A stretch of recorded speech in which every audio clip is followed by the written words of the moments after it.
All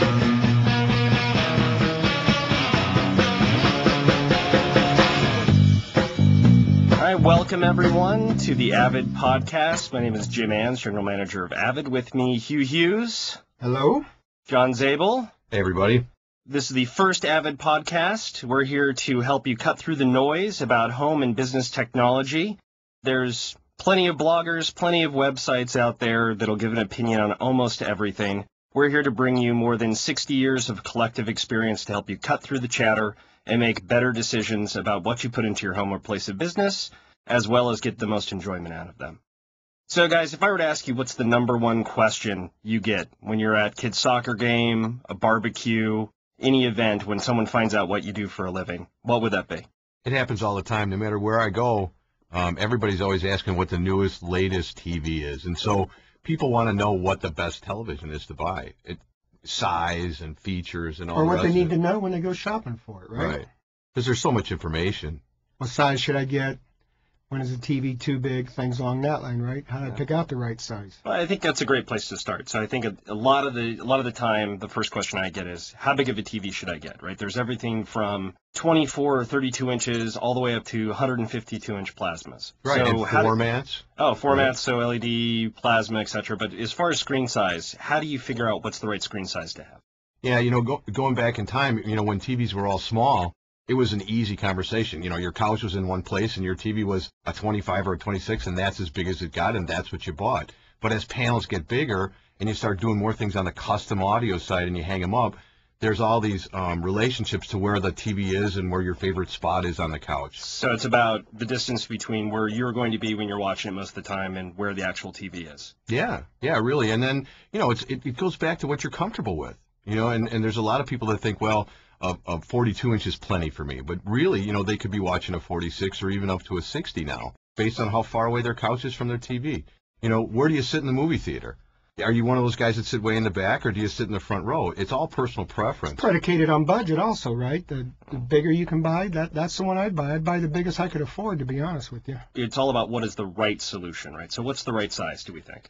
My recommendation is always 55 to 60 to get started. That's typically the best seller right now for us is 55 and above.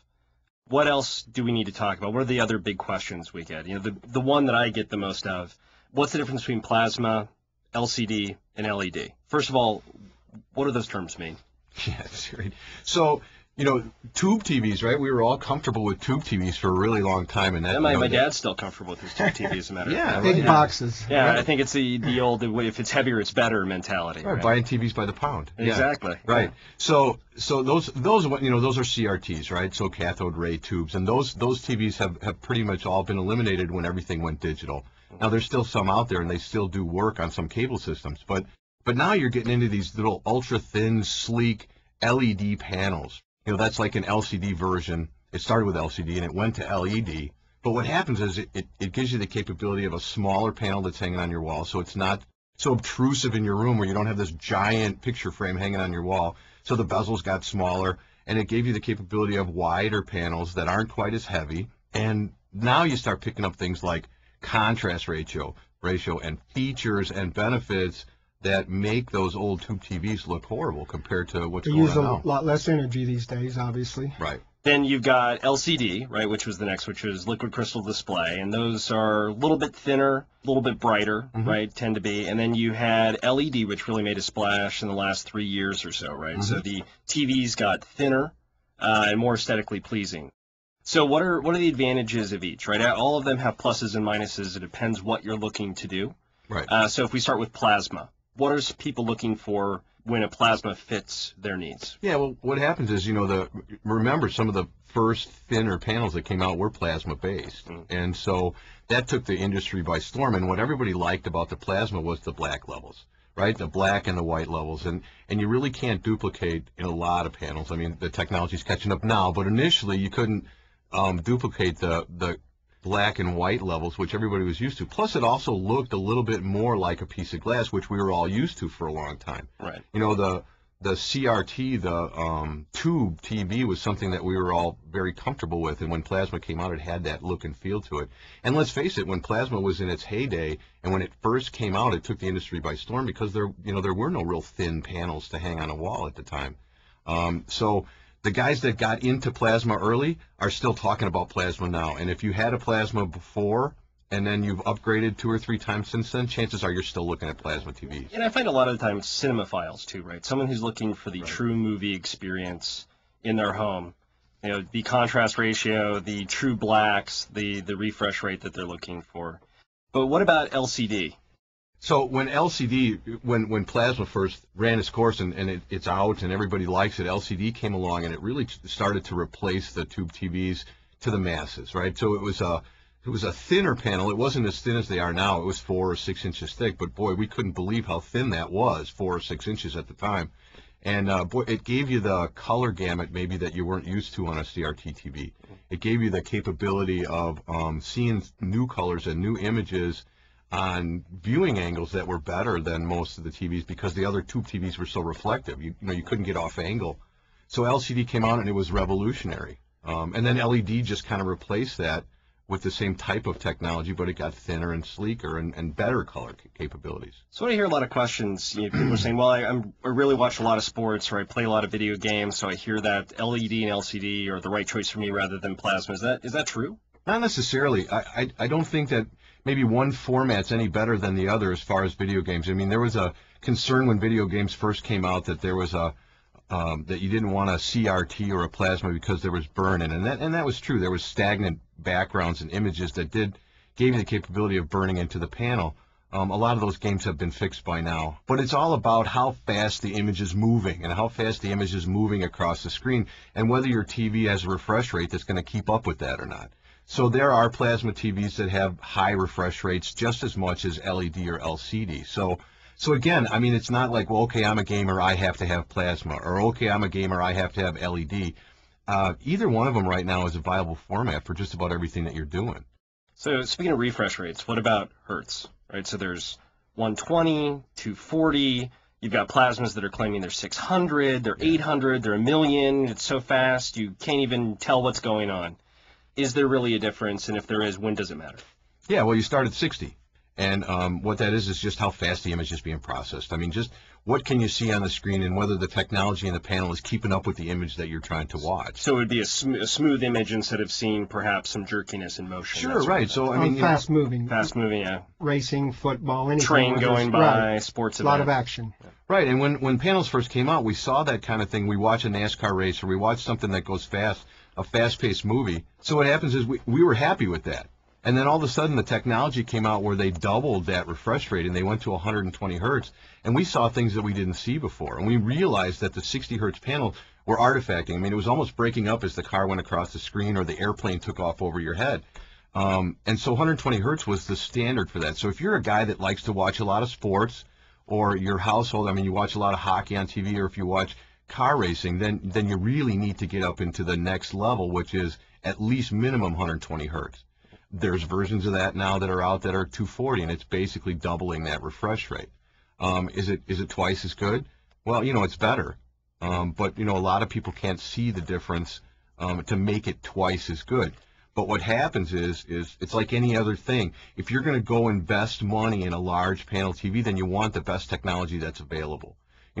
How many times has somebody said to you, well, I'm going to wait to buy this TV?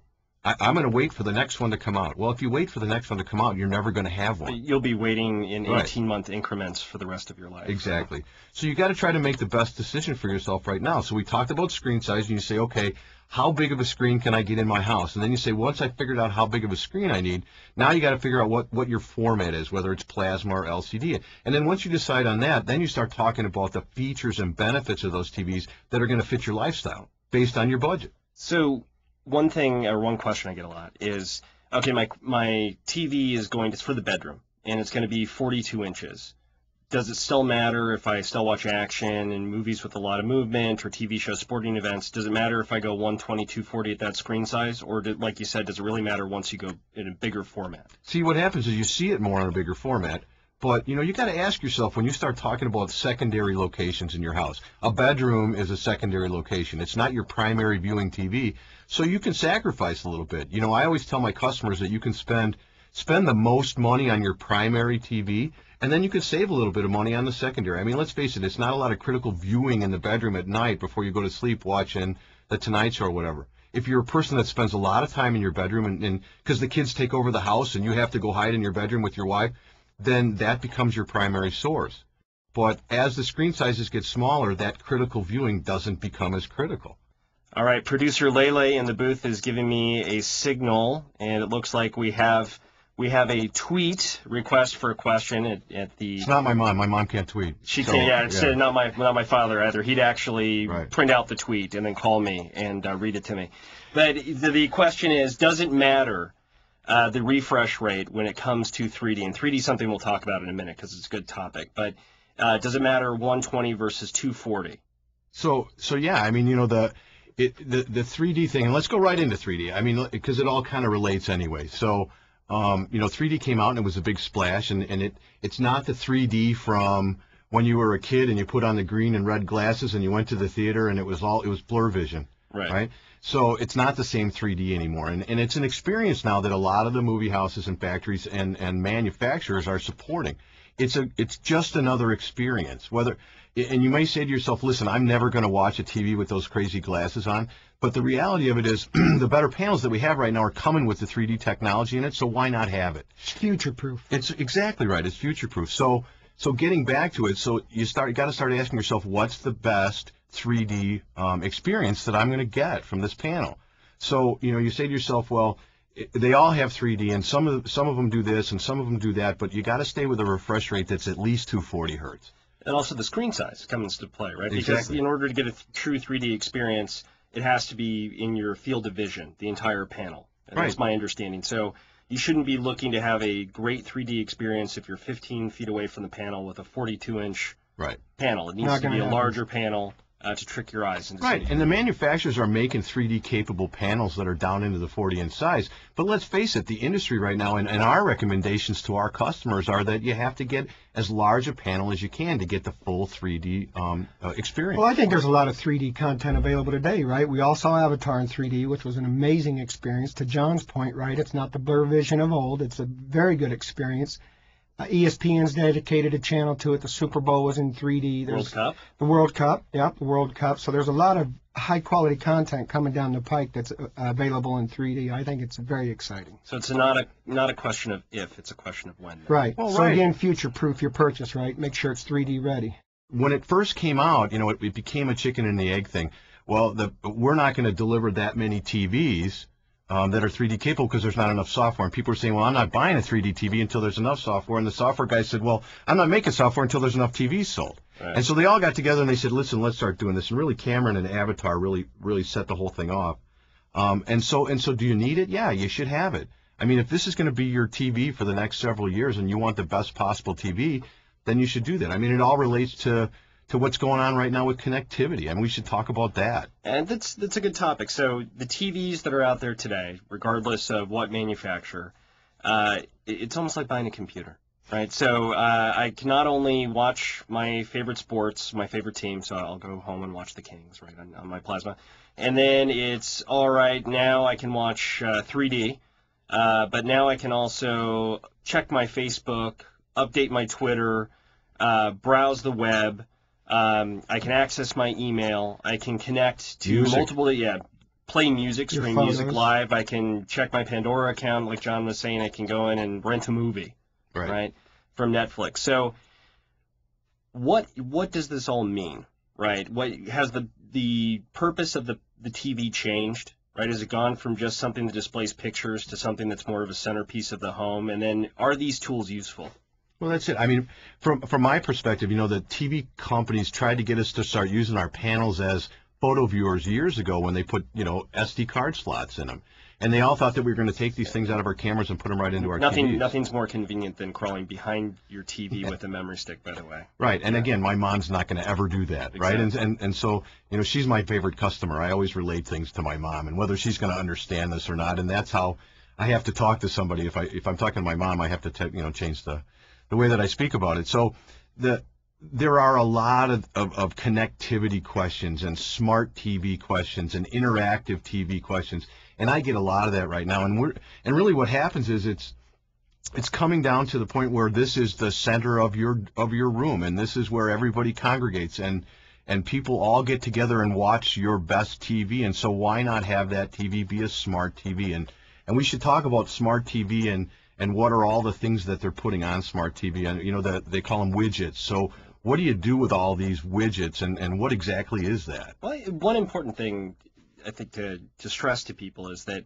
the TVs now, what's driving all this is connectivity, right? So before TVs were just kind of dumb devices with inputs, right? Now, over the past few years, first you could plug a Cat5 cable into the back of one of them. Now they're coming, a lot of them, built-in wireless, right? So you plug in your TV as the setup menu, you're typing in the password for your home wireless network, and away you go, and you've got access to all of these applications. It's plug and play, right? It's easy now. It's super simple, right? So that gives you access to what everyone's calling widgets, right? So we just talked about a few of them: Twitter, Facebook. There's access to Netflix. You can stream Pandora.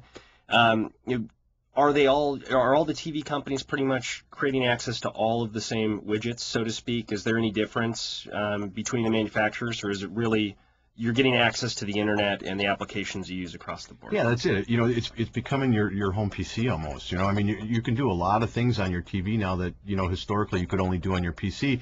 And there were a lot of people that weren't connected. And now it's so easy to be connected through a basic home network that you have access to all these things. So yeah, is one factory have more widgets than the other? I mean, is one guy doing more?